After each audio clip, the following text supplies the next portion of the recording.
Well, hey everybody, it's Chuck. Welcome back to the Cybertruck. I've got something I want to show you today that I've been looking for a while.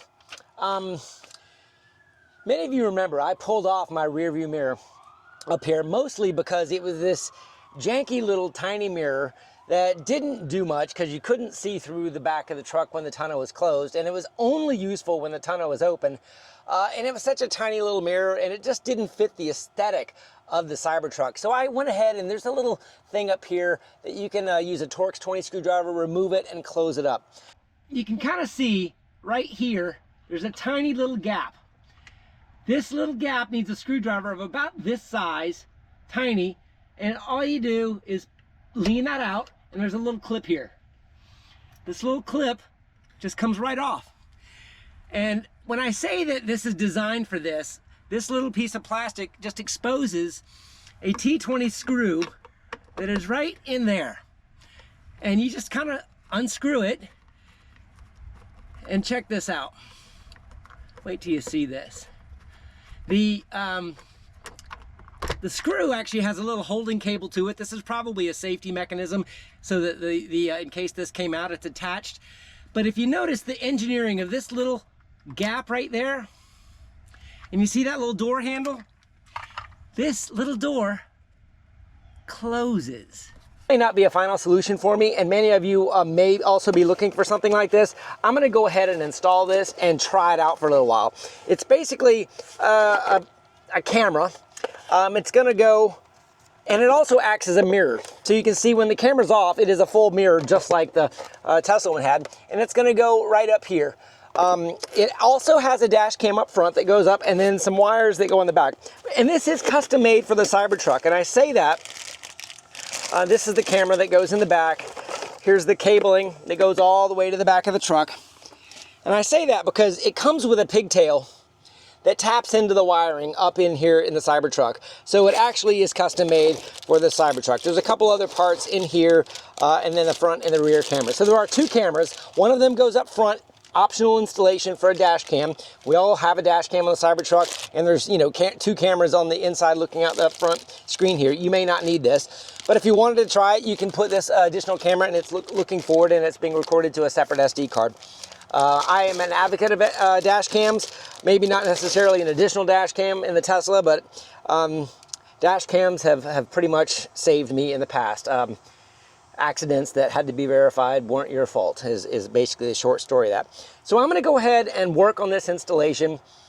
It's probably going to be a little bit of a long install. That's not going to be the whole video, so I'll probably fast forward it, and then I'll show you how I pull this apart, and then ultimately how I run it. This instruction set comes with a pretty good video of how to install it, so I don't want this to be an installation instruction video, more of like, was it easy? Does it work? And then once we get it installed, we'll do a little bit of how does it work and what do I like it or not. So anyway, hopefully you enjoy this. Stick with me. I'll keep the camera rolling and put it together for you and let you know what I think.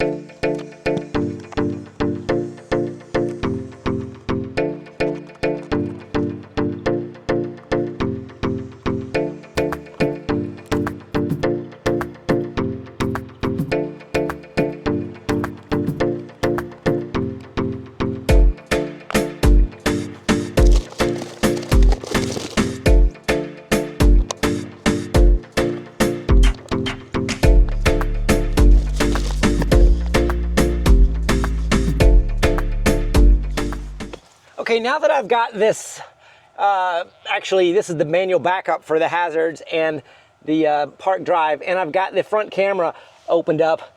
Quite a lot going on up here, but this little white plug is the plug that we're going to tap into with this pigtail. And all you got to do is undo this plug. Comes apart just like that, and this pigtail is designed for this, just to tap in.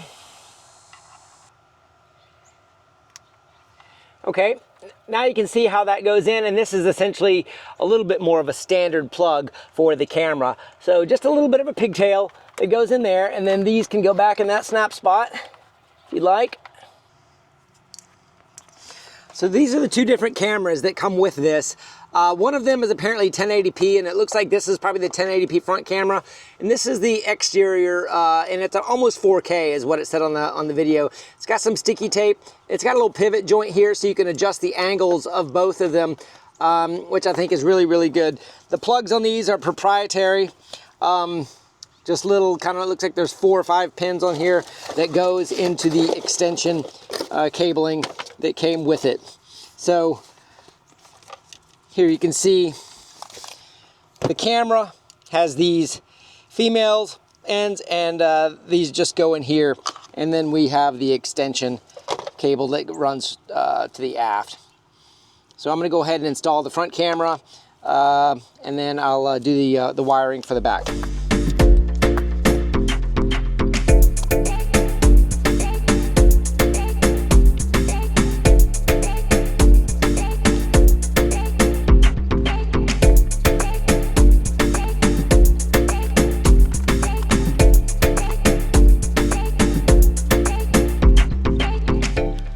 So there's quite a bit of cabling here to go to the back of the truck that you're gonna have to make do with and put somewhere. I believe I'm gonna run it tight until I get all the way to the back and see how much leftover I have. But you can kind of see you've got to run the cables up through this hole where the existing rear view mirror was. And it's important to recognize that it comes with a perfectly customized fit for the Cybertruck. This little shape with the hole and the screw, and it's even got a little bit of a slot here, and this slot is designed for that existing little flap lever to perfectly go right inside of. And you can kind of see how this is eventually going to go on here. That slot, those cables, and it's gonna bolt right in there with a bolt that it came through. So this is definitely a custom kit for the Cybertruck with the plug to tap into the power, and also this adapter. While you're running these wires, I found just setting, because you've got to run the wires through here while you hook up your front camera, and of course then you got to get your rat's nest of your extension cord here and run it to the back. And it needs to be plugged in, of course, to the right plug. And I know I'm not showing you everything here because of this, and these are the plugs on the other side, and they're labeled. This one even says rear camera, and you can see I can just plug the rear camera extension cord in there. And this one, and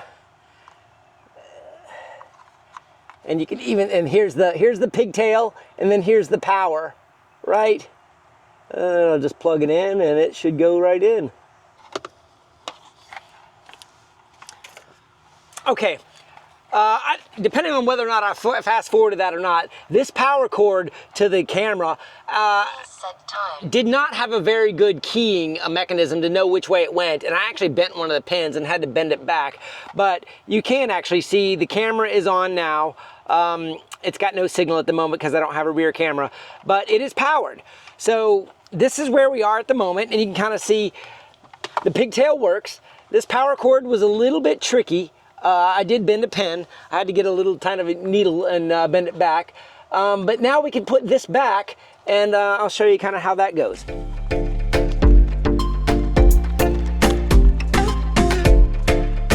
Okay, I am an advocate of zip ties, and obviously this is a little bit of excess power cable for this.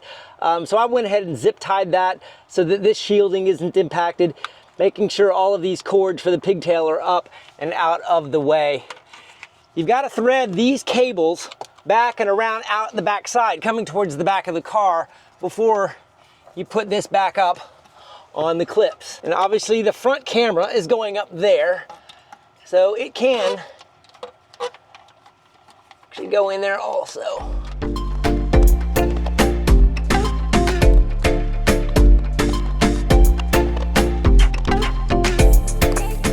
Okay, now we've got a couple of the clips in here. I've got one still a little bit loose, so I can redo these wires. This is where the mounting can come back in. There's a screw in the top that comes out of the camera.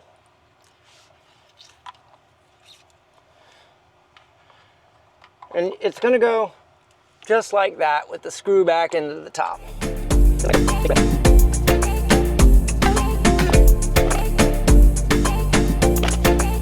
Okay, Now that we've got this mounted with that screw and tightened, this is where you can see the gap here is for these cords to fit like that. And then it came with another screw that is going to go up and in and hold it in.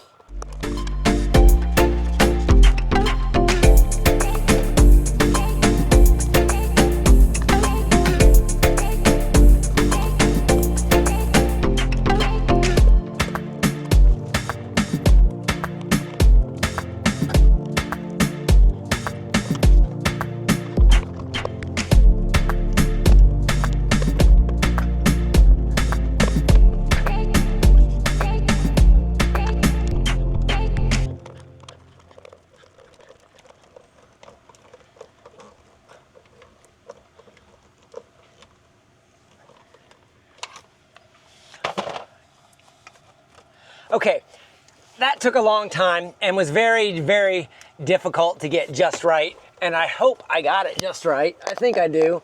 It's a little bit, yes, it's in there. And I think it's in there, right? Well, you know, maybe it's not.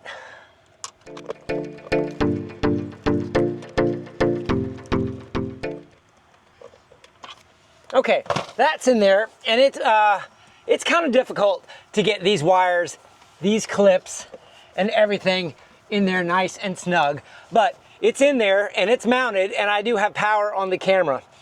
Now, I did struggle a little bit with how to do this front camera, but in the video I watched, it definitely has both cameras coming out the back and then taking this one back up to the front. So this zip tie is probably coming off. And then, because this is going up to the front, I'll show you how that'll go. Pulling this tape off, and then this is going to be mounted front and center. Okay, I redid that about 3 times. What I learned is all the power cords have to go in here because there's just not enough room in this hazard section, hazard button light, to store the remaining cords for the power and everything like that. It's a little bit difficult to get this threaded screw in and it all kind of crammed in there, but it fits.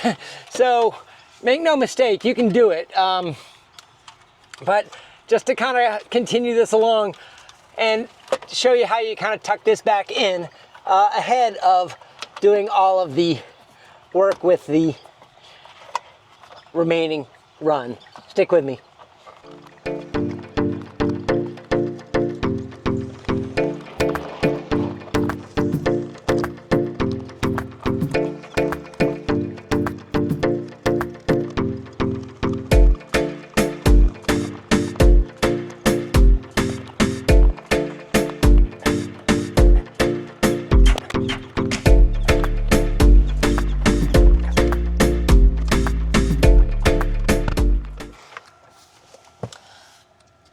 Okay, so that's in. Running wires is the hardest part of this job. Obviously, this little head panel can kind of pop down and pop back up, and then I'm going to run this all the way over here, behind this head panel, behind the visor, and then once that's down, that can snap back up. And they gave you this little tool to help push everything in.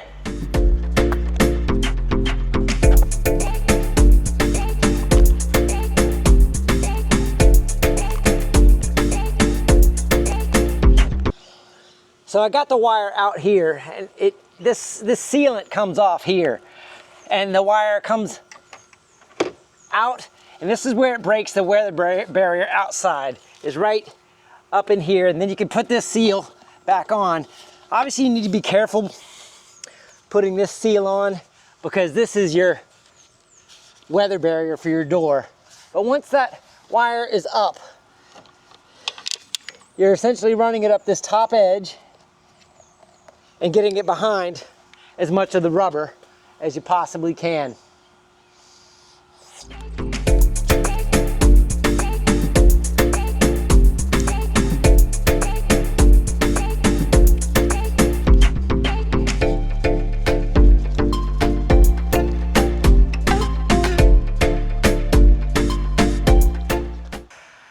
All right, I kind of wanted to show you guys a little bit about how this tonneau applique cover comes off. It is firmly in place on there, and it is held in there with these Torx 30 bolts from the inside.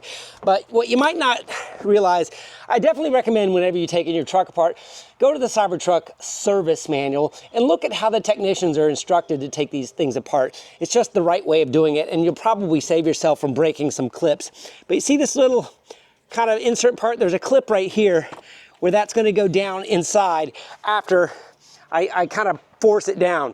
But since I'm putting this camera in the back, I kind of wanted to make sure it was centered before, so I didn't have to do this twice.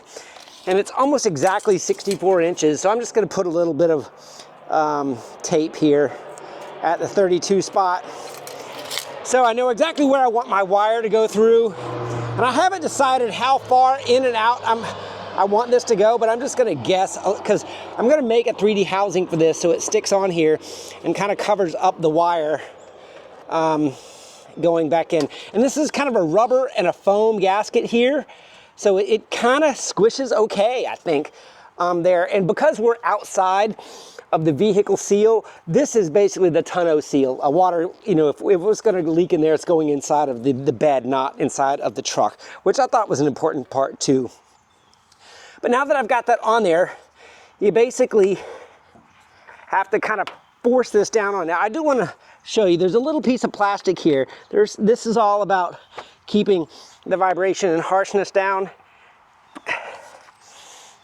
Hear that snap? Now it's in place. Now it's ready to have these Torx screws put back in. The user's manual, service manual, not user's manual, the service manual does give the technicians a warning to not cross thread these screws. I guess they're in at a funny angle that you could possibly cross thread them. So maybe if you do this yourself, take the time to hand tighten as best you can to ensure they're not cross threaded before you put your impact wrench or something similar to that on it to tighten it down.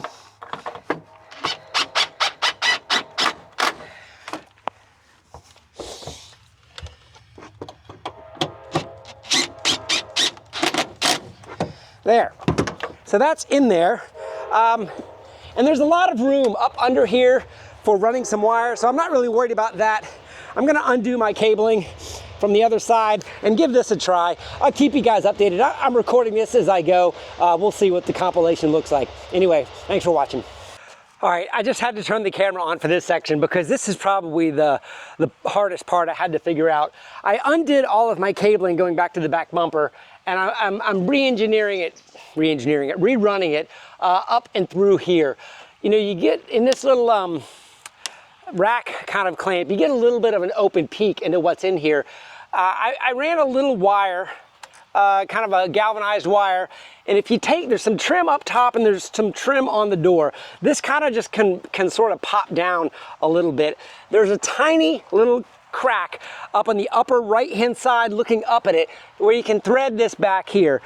There's probably several ways you can get to it, but I just wanted to just kind of mention that that's how I did it, because what I wanted to show you is now that I've got that run, hopefully I can fish this jack through a little bit with my galvanized wire.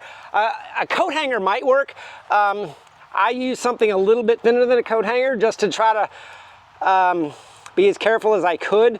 I would say whenever you're working around trim and rubber, take your time. You don't want to rip anything and create a leak. So be careful, you know, use tape, kind of make pointy different things. And now that I've got that in there, I should, and of course my tape came off. But here, I'll show you how I ran it through. It's kind of in that upper right hand corner, and it comes out right here, and just run your cable through there. So anyway, this is how I'm handling this section, and once I've got it through there, I'm home free to get it over to the top of the tonneau applique. All right, everybody, I got the installation done and the trim put back in there, and the wire went through there. I strung it here under this applique, and then I ran it across and dead center in the top of that tonneau applique. The tonneau is not in the way. You can definitely run the wires around it. I need to make a 3D printed case for that with a little bit of aerodynamics to it, but that'll be fun to do also. So that's what it looks like. And let me show you what the camera looks like real quick. And here's what it looks like with the tonneau. And the cool thing about this camera is if you want more tonneau, you can do that. If you want less or no tonneau, you can do that. You can kind of scroll it up and down, which is kind of nice. Anyway, I'm liking that. Thanks for the ideas to move it. And it wasn't easy, but it's there now. Hope you like it. All right, everybody. I think it's about time we wrap up this rear view camera mirror video. It's been a few weeks since I finished this. I've been driving around with it. I was waiting on one additional pigtail part that I mentioned earlier in the video for the camera that they sent me. They sent me the wrong one initially, which added to a little bit of frustration. They fixed it. They made it right. They sent the correct one. And now it is all working. But here I am in the Cybertruck, and I just figured I would show you. It's a little bit of a rainy day here, but this is what it looks like. I've already shown you this. There's a screen where you can come back to the settings.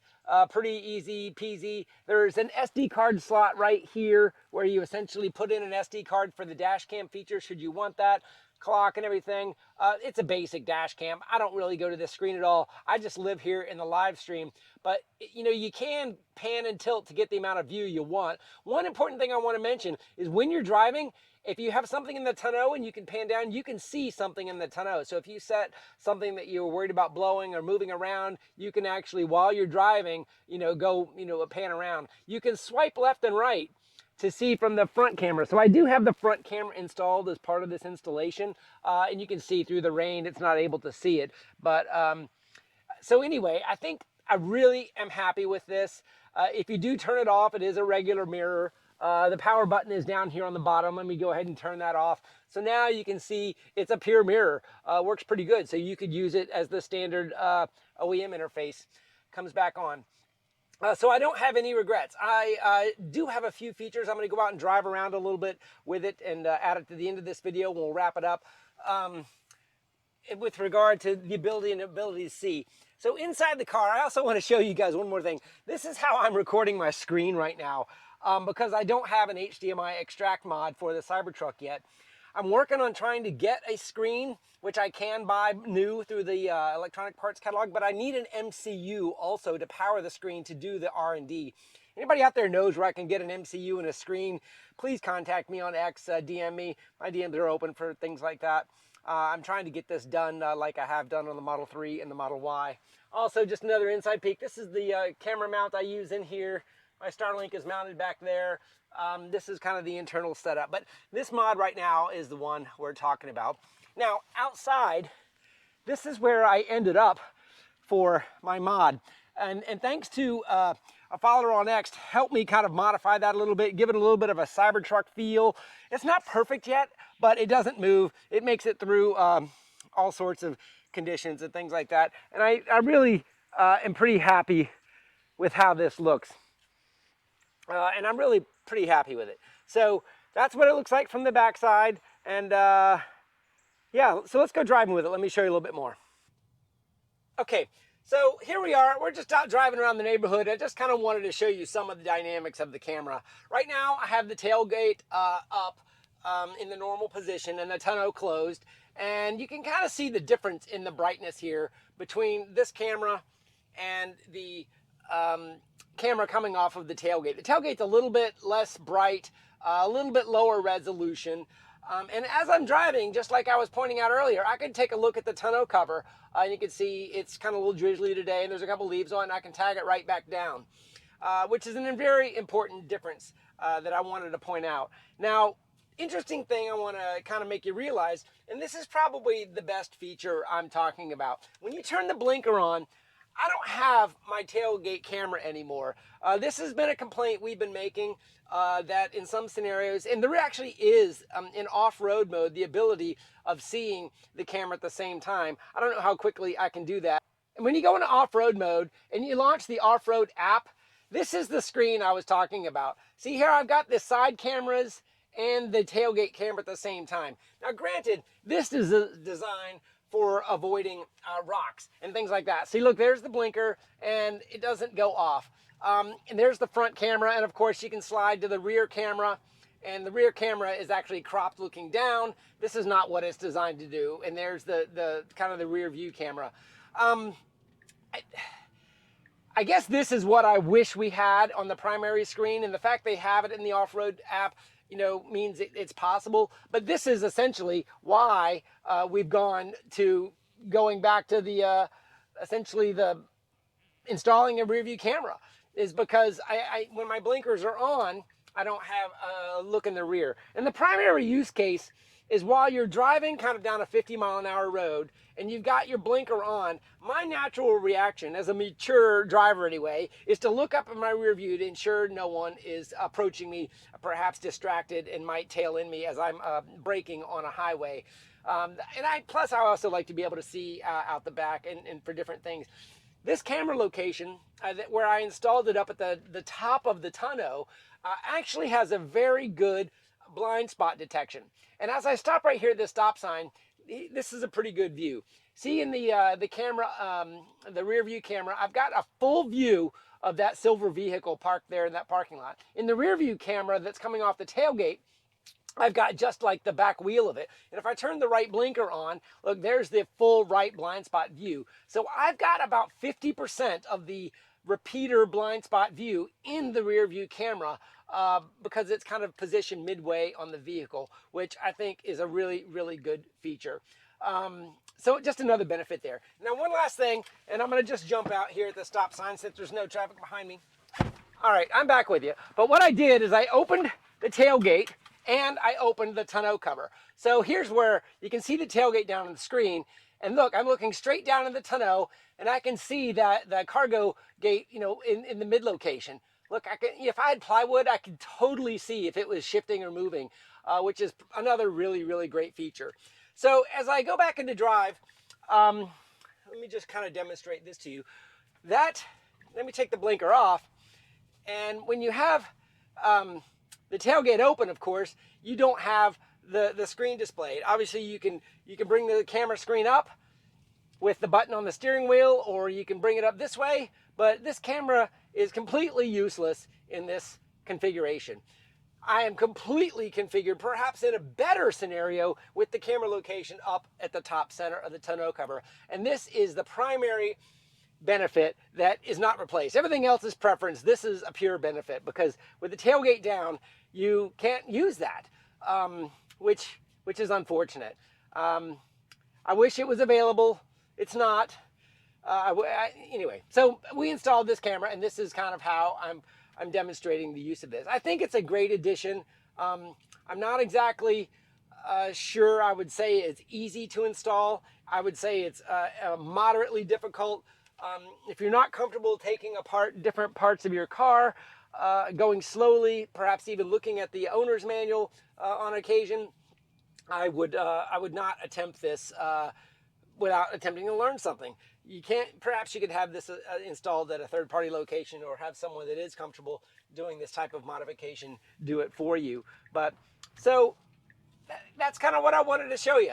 You know, it's completely available. The company that sent it to me, it's called Hand Show. It's several $100s. I have a discount code. I'm going to put that in the description below. I get a little bit of an affiliate on that. I'm not here making money, and this is not a paid ad or anything like that. They did send it to me for free, so I said I'd post the link, and also give a discount to anyone that wanted to purchase it. So there you go, the rear view camera installation. Hope you guys like this. A lot of people have been asking for it. Let me know what you think in the comments below, and if you got any questions, maybe I can help you out. Have a great day, everybody.